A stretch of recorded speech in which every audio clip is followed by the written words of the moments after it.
Raghuvanshi murder case में इस वक्त की बड़ी खबर सामने आ रही है। शिलांग में आज आरोपियों से पूछताछ की जाएगी।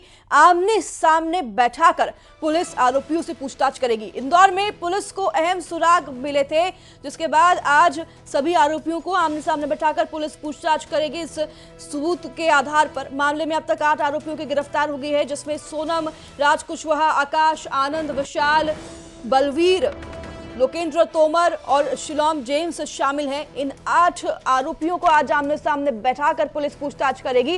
कल आपको बता दें कि कई ऐसे अहम सुराग जो हैं पुलिस के हाथ लगे हैं, जिसमें एक पिस्टल, जेवरात, लैपटॉप और कैश पुलिस के हाथ लगे हैं, जिसकी तलाश पुलिस कई समय से कर रही थी।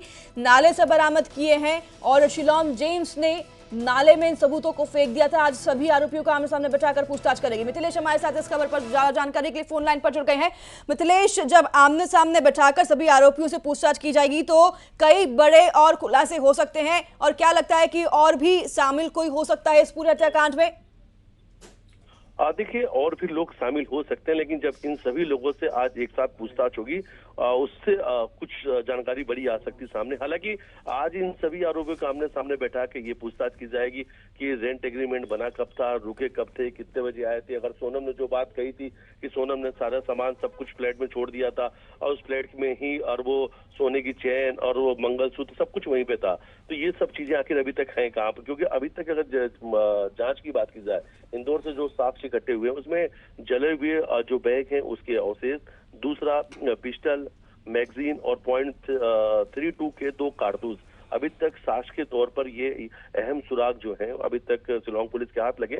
लैपटॉप मिसिंग है। लैपटॉप को लेकर एक बात जानकारी सामने आ रही कि एक रोड के किनारे पर, एबी रोड जो है इंदौर का, उसके किनारे की तरफ में शिलोम जेम्स ने फेंक दिया था, लेकिन अभी तक लैपटॉप हाथ नहीं लगा है। दूसरी तरफ सोनम की अगर भाई गोविंद की बात की जाए तो गोविंद ने कहा कि सोनम के पास ऐसा कोई लैपटॉप नहीं था। तो बहुत सारे सवालों के जवाब अभी भी आना बाकी, और लगातार जो शिलोम जेम्स है, लोकेंद्र तोमर या वो खुद चौकीदार हो, लगातार पुलिस को गुमराह कर रहे हैं। अलग अलग बयान सामने आ रहे थे। लोकेंद्र तोमर ने कहा था उसने कुछ कहा ही नहीं, शिलोम जेम्स ने कहा सब कुछ लोकेंद्र को पता है।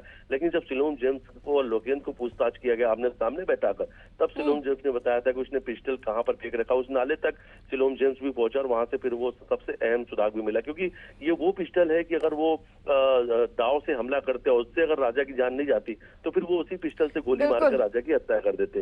तो देखिए, अभी बहुत सारे सवालों जवाब आना बाकी है, इसलिए आज सभी आरोपियों को शिलांग में सामने बैठाकर आमने सामने बैठाकर पूछताछ होगी। उससे कहीं ना कहीं कुछ बड़ा खुलासा होने की उम्मीद भी जताई जा रही है। बिल्कुल मिथिलेश, आपने सही कहा कि ऐसे एक नहीं, दो नहीं, बल्कि कई प्लान थे, जिसमें कि राजा रघुवंशी की हत्याकांड सुनिश्चित करने का प्लान पहले ही बना लिया था।